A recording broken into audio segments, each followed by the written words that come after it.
Maro amin'ireo sosikevitra fanatsarana ny zotra-pifidianana naroso tamin'ireo fifidianana natao ny 2024 sy 2024 no tsy mbola tanteraka nandritra ny fifidianana farany teo. Maro koa ireo mpiantsehatra na olom-pirenena nampanara-maso ny fifidianana avy eto an-toerana sy iraisam-pirenena izay nahatsikaritra tsy fahatomombanana samihafa nandritra ny zotra-pifidianana. Arak'izany dia miantso ny vaomeramaly eo tena misana ny fifidianana na ny seny izahay amay ireo olan'ireo ary miantso ny governemanta malagasy anadiady amin'ny antsipiriany ireo tsy fahatomombanana sy ireo voalaza fahosoka ka hirosona amin'ireo fanavaozan-drafitra samihafa navoatran'ireo mpanara-maso ny fifidianana malagasy sy iraisam-pirenena ary hijery akaiky ireo filana sy ny fanirian'ny olom-pirenena ao Madagasikara. Isan'ireo teboka nisongadina tamin'ny fanambarana ny tokana nataon'ny masevoa Amerikanina tamin'ny alalan'Andriamatoa Matthew Miller, mpitondra tenin'ny departementam-panjakana Amerikanina mikasika ny fifidianana filoham-pirenena natao teto Madagasikara ireo voalaza ireo. Mila maneho ny fahavonona ny hanaja ny zotra demokratika, ny lalam-pandrenina sy ny tany-tandalana isika hoy ny fanambarana.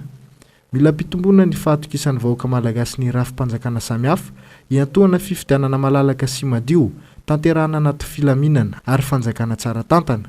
Miantso ny rehetra hitondra ny fitarainana mifandraika amin'ny fifidianana iny amin'ireo rafim-pitsarana mahefa ihany koa Etats-Unis.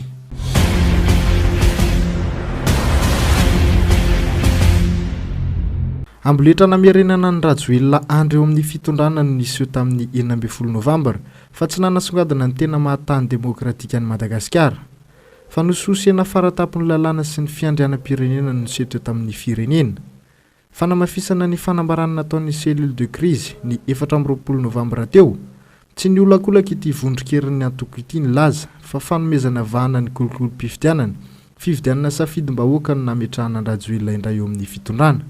Tsy fifidianana amin'ny filohan'ny repoblika ny Madagasikara manaraka ny lalàna velona sy ny fenitra demokratika iraisam-pirenena no nitranga tamin'ny 24 Novambra 2024 fa fametrahana ankeriny olona iray izay manososy ny fiandrianam-pirenena malagasy. Mahatsapa ny hervelona rehetra eto Madagasikara ary manay ny hisian'ny crise post-électorale ka hiteraka korontana sy tsy fahamalinan-toerana ny fanjakana. Manolotra sosikevitra ny cellule de crise hitarika hanao ny sommet des citoyens na fionana an-tampony. Iantsona ny olom-pirenena, mpanao politika, ny ray aman-dreny manerana ny nosy izay tsy hanavahana afirehany. Ny fisian'ny olana ara-politika lalovan'ny firenena manany fiatraikany izay taorian'ny fanambarana ny vokatra ofisialy navoakan'ny fitsarana avy momba lalam-pandrenina ny cellule de crise fa merenana amin'ny tany-tandalana ihany no vahaolana ahafahana mivoaka amin'izany araka ny fanambarana.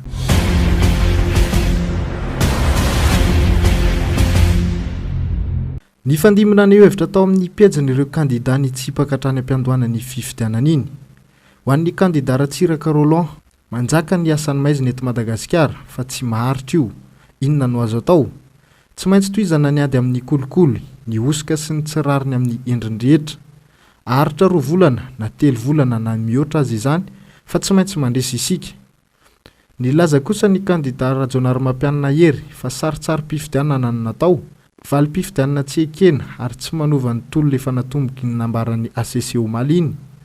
Manamafy ny antso amin'ireo hery-velona rehetra eto amin'ny firenena hitsangana indray ny andraikitra ity kandida ity tao amin'ny pejy Facebookiny. Ny fijoroana hampanjakan'ny rariny ho tombotsoan'ny vahoaka malagasy sy ny taranaka no atao. Tsy ho piray tsy kombakomba amin'ny famotehana ny Madagasikara isika fa hijoro hampaleotenan'ny Madagasikara. Rehefa ny fifidianana ny tsy madio, mangarahara ary ekena sy andraisan'ny rehetra anjara dia tsy ho tafarina sy roborobo ny toe-karena hoy kosa ny kandida Andriananarivelo Ajo. Nofehezon'olo tokana ny androm-panjakana samihafa, voahitsakitsaka ny lalàna velona ary misy mihevitra ny tena no ambony lalàna eto Madagasikara. Voageja ny fahafahana maneho hevitra ka tonga hatramin'ny famoretana sy ny fampitahorana isan-karazany ny mpitondra. Ireo nisongadina tao anatin'ny volana maro ka antony indrindra nahatonga ny maro nanao hetsika samihafa.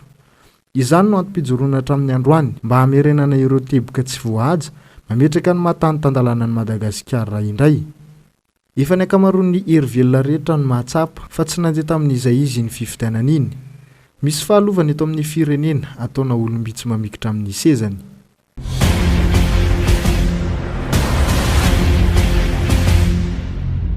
Tsy mendrika obiana ny fandresena azo tao anatin'ny tsy fanarahan-dalàna, ny kolikoly ary ny herisetra.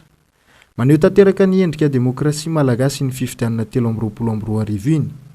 Mitohy ny adoan'ny fahamarinana sy ny fahitsiana, ny tamberina ndraikitra ary ny mangarahara. Ny mpanao kolikoly manahy anay, ny olo marina manohana anay, ny mahery fo miaraka aminay, omban'izy ianao, ataovy ny safidy. Io ny fanambarana nataon'ny Transparency International Initiative Madagasikara tao amin'ny pejiny taorian'ny valim-pifidianana navoaka ny fitsarana avy momba lalam-pandrenana omaly. Tsy miemitra amin'ny famoretana sy ny raha-matahora mateti-pitrangy eto amin'ny firenena ny avy amin'ny Transparency International Initiative Madagasikara. Mitohy ny famotsipitserana ny tsy mety eto amin'ny firenena, indrindra tamin'ity fifidianana filoham-pirenena teo ity. Tsy voaity no antso nataon'ny firaisamonim-pirenena mikasika ny fifidianana feno kolikoly sy osikiny. Efa natsikafina hatramin'ny fampiasana vola hatramin'ny 940 miliara ariary nanaovana kolikoly-pifidianana nataon'ny kandidam-panjakana no salorana ny mahafiloham-pirenena omaly. Nitaza-potsiny ny fitsarana avy momba lalam-pandrenana ary vao mainka nanome vahana azy tamin'ny fomba nandiniana ireo fitoriana samihafa momba ny fifidianana. Fitoriana 540 ny voaray, ny an'ny Rajoelina Andro no azony raisina sady mitombona, ny ankoatr'izay dia mampisalasala sy tsy ampirofo. Na izany na tsy izany, valim-pifidianana efa hita mialoha ny fahalanian'ny Rajoelina Andro iny hoy ny TIMG, ny harivan'ny famoahana vonjy-maika ny valim-pifidianana nataon'ny Voamera misahana ny fifidianana ihany ny zoma 24 Novambra lasa teo. Nasika ihany koa ny fanambarana nataony miantso ny raisam-pirenena ny amin'ny fiatrafahana manaiky ny kolikoly sy ny tsirariny eto amin'ny firenena.